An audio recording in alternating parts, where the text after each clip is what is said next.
Hi, time for another little catch up. I think I've got a drink.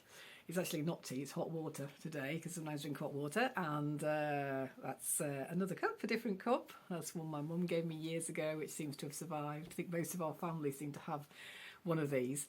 And then behind me, I've got some flowers from my friends who have a little flower business. So that's actually not a full bouquet, it's what's left of one from Easter. So, but yeah, I just thought I'd mention them because they're very pretty.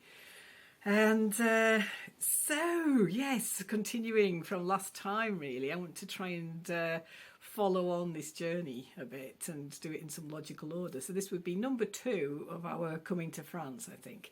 And last time I mentioned about us preparing to come. Today I want to talk just about the camper van. So I'll just stick to the camper van. So yeah, we bought it in 2012, I think, maybe the end of 2011, just before we moved to France. And we paid £1,200, which wasn't a lot, really. I don't think it's probably a lot now. It was a lot. It was enough to us, but yeah, it was a very old camper van, and it had plenty of space inside. And I'm hoping to attach one or two photos, so hopefully you can see them.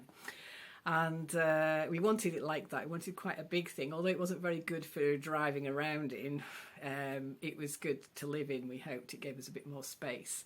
And in the end, we did live in it for nearly a year. I think we travelled around for about 3 months trying to find somewhere to live. And we lived on site here when we found our house, which needed so much doing to it we couldn't live in the house. We lived in it for about 10 months. So the first 10 months we had the campervan parked just outside here, and we lived in that, and a couple of people stayed in it even as well. And we still have the campervan, and it's parked up at the top of our land in a different place. And people sometimes stay in it. It is quite basic, even more basic than our house. And but Tom's son particularly, he stayed in it quite a lot, so it works. It gives people a bit of autonomy. It's got a little cooker and things like that, so it's quite nice, really. And I use it, well, we both use it occasionally, but I sometimes use it as somewhere to go and write, and just to be. It's not a nice place to be. You've got a lovely view out of it as well, and yeah, so that's nice. But when we bought it, we picked it up. We had no idea. Neither of us had ever owned or driven a camper van. And we managed to get it home to where we were living at the time. And very quickly it broke down. And so it needed things doing to it. And one day Tom was driving it. He thought he'd have a go at driving it. We were trying to get prepared for coming to France. So he set off to the end of our road. And at the end of our road, I just need two hands for this, there's a narrow passageway, or there was a narrow passageway, which really, it was hard enough to get a car through. Nothing big ever went through there, or if it did, it got stuck. But because there was a problem with the gears, Tom was driving down the wider part of the road. The gears got stuck, so he could only go forward, he couldn't reverse. And he just kept going forward, basically, through not having much choice about going backwards. But also, he did it very slowly, and he thought the van would just fit through this narrow gap. But what he hadn't seen was that high up there was a drain pipe and another bit of house that sort of jutted out at a height. And so the inevitable happened, and he got totally wedged in this gap with our new camper van, although it was a very old one. It was about 30 years old when we bought it. And so, yes, he came back. I was at home, not far away. It was only about 5 minutes from our house. And he came back and sort of said, I've got the camper van stuck in the gap, as we called it, the gap. And I was like, you haven't. I cannot believe that you've driven. Why have you driven into the gap? And he explained about the gears and everything else. And so he said, oh, can you come with the metro? We had a little metro at that time, and see if we can tow it out. So I didn't think there was going to be any hope that we could tow this huge, heavy camper van out with our very old metro. But we tried, we, versed up to it, got a tow rope on it and everything. And no, all we did there was burn out the clutch in the metro then. And eventually we managed, there was a little garage nearby. And thankfully this guy came from the garage and with his Land Rover attached it all, and then we were very unceremoniously dragged back up our street with various people looking at us. And a lot of people thought we were totally mad to set out on this journey anyway to France and not having anywhere actually to live, because the idea was we as I say, we downsized completely, got rid of everything except what we needed or really wanted. And we were just going to set off in this camper van and find somewhere to live. So it wasn't a very good start to that part of our journey. But it did mean then that the camper van went to the garage and got properly repaired. So that was good. So we'd had ideas as well of going on little short trips so that we could practice using the things in the camper van, and I don't know, just even emptying the toilet, the little cassette thing for the toilet. We had no idea how to do any of it. But in reality, we never did that. We never had the practice trips or anything. So we began the process of getting the camper van ready for leaving, which was really just a bit of cleaning of it and things. And it was more like playing house, I think. And then we we started to load it up with everything we thought we needed and packed it all. And we had stuff everywhere. I mean, on the roof, we had a small dining table. We had, my bike was up there, lots of other things. There was a little top box thing, but we had stuff everywhere. There were the bench seats that you get in camper vans, and every sort of cupboard and under these bench seats, everywhere was just full, because that was all our things. And we wanted things that were maybe going to help us with maybe rebuilding a house and that kind of thing. So we had a lot of tools, and the tools and things were really important, so we didn't want to leave them out. Clothes and things, had to really think about what clothes we wanted to take, and so everything was really down to a minimal amount, with probably priority given to things like tools and the odd bit of household stuff that we might need. But and then we set off. The day came and we left, and that was a really, really tough day, just to say, emotionally. I found that very hard, saying goodbye, going to see my mum, my poor mum. It was awful, because I wanted her to see the camper van like kind of looking nice and have some confidence in us setting off on this journey. And sadly, we just were not that organised. And I remember her opening the back door of the camper van, and it was just stuffed with things. It wasn't like a nice little, we'd kind of rushing at the last minute. We weren't that organised in that way. And so I felt very sad. Driving away, I was very sad. And just to be leaving a town that we loved and people that we loved, mainly obviously people, and not knowing really having no idea what we were going to. We knew that the first part of the journey we were driving down to stay with one of Tom's sisters, which was really nice. And the idea was to spend, I think, a night or two there and then continue on our way. We'd booked to go on the Channel Tunnel. And so we knew what we were planning to do. So we had a plan. We had a bit of a plan. And I just remember setting off, driving down, and this camper van was so noisy. As you drove along, it made so much noise, and it didn't go very fast either. So we were heading down. I think we went down on the M1 eventually, heading towards London and the south.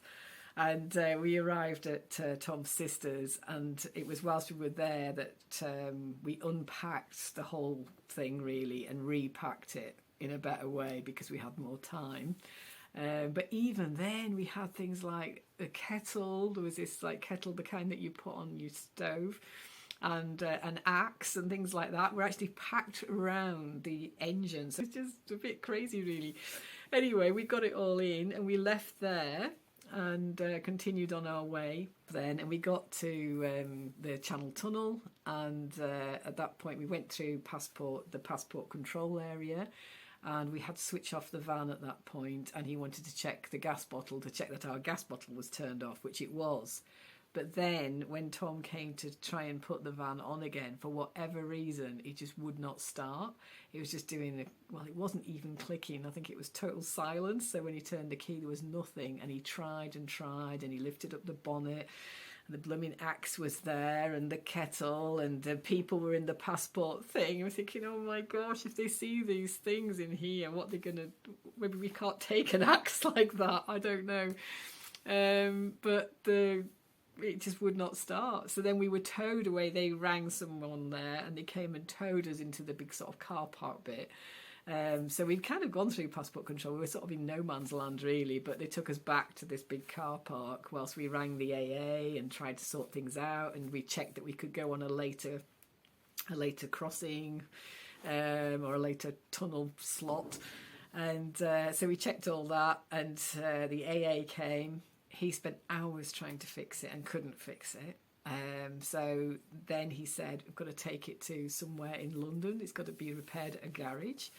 And so we waited for this tow truck to... Well, he towed us so far to a service station place, and then we had to wait there for another bigger truck to come, and they put our camper van on the back of this flatbed truck. And by this time, it was well after midnight by this time.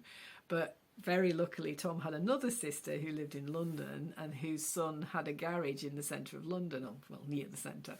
And so they very kindly said, yeah, come to us. The camper van can be delivered to the garage and we'll, you can put it there. So there we were in this back of this big lorry with this flatbed thing, and our camper van was behind us, way up above us, and this was the start of part of our epic journey to France. And I was just by this time thinking, this isn't meant to happen, we're not supposed to go. I was full of doubt by then. I was thinking something here is telling us that we're not supposed to go to France at the moment. But anyway, we continued, and the camper van was delivered to the garage. We went back and stayed the night at Tom's sister's, and then Tom and his nephew and his brother-in-law as well, they all worked on the camper van the next day, and within 2 days we were able to go on our way again. But it had gone into London free because it'd been on the back of a lorry, but coming out there was all the congestion charges, hard to say, to pay, but I think what happened in the end, they put trade plates on it and drove it out. So we went on our way again, so we were very grateful for the help there. And yeah, so that was it. Then we did get across. I went to see my friend in Belgium, and that was lovely to see her. And again, lots of problems arriving, trying to get through Belgium in the middle of the night, trying to find fuel and things like that. But we did arrive there. And then from my friend's house, we eventually set off on our journey through France.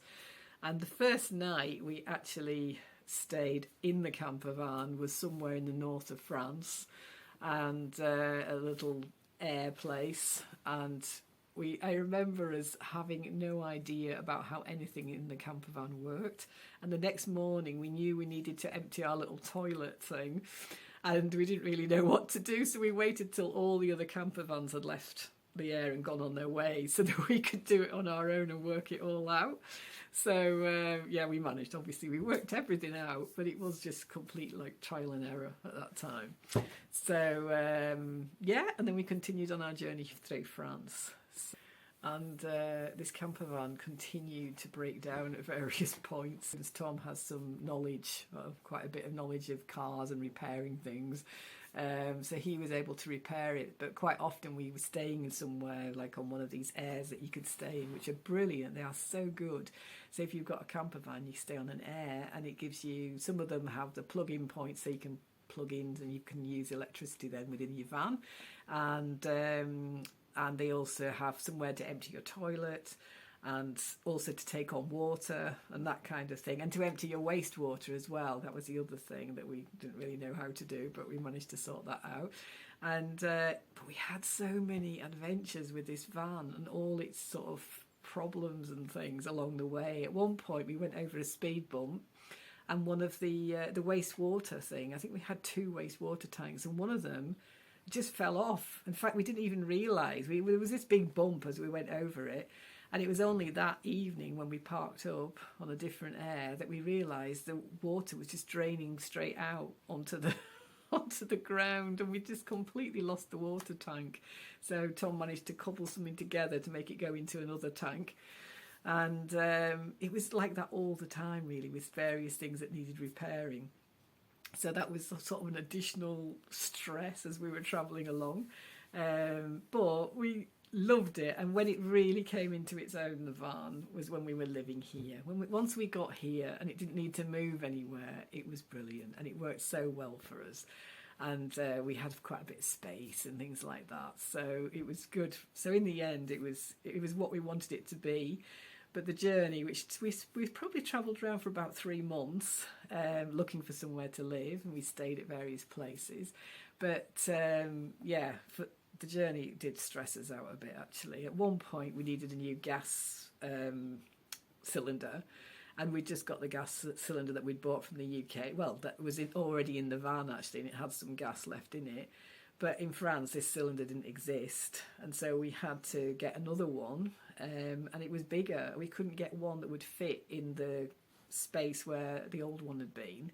And so that involved then Tom having to enlarge that space and make a bigger space to put the gas cylinder in, which he managed to do. And to the fascination of various French people when we were on the site, and they were saying, what are you doing? And he's explaining. And then one guy even started to help and bring a bit of wood that he'd found somewhere, which would help to make a new door for this gas thing. So yeah, it was certainly interesting, and trying to do things like, we were pushed then into having to speak French and things like that. Well, we couldn't speak French, actually. We could speak a little bit of French, but not much at all. And so when things happened with the van, that was maybe our first introduction into having to actually go into places like garages and ask for help and explain about flat tyres and things. Lots of sign language. But yeah, we managed, and we got through it all and stuff, and it was probably part of the adventure. It's funny now. It wasn't always funny at the time, I have to say, when you're a bit stressed out and you don't know where you're going to stay and things like that. But yeah, generally I look back on it and think, yeah, it was a good experience. It was good. Okay, so I think for today that's probably a good place to leave our camper van. And yeah, and the other thing I have to mention is that Tom has made me a nice little, what can you call it? Somewhere to clip my phone. So the phone's clipped on, so it's making it a lot easier to make the video. I can change the height, so I can demonstrate that. I can go up and down quite easily, and backwards and forwards, so that's all good. So I've got a little technical improvement, another technical improvement. Okay, so lovely. Have a good week. See you. Bye.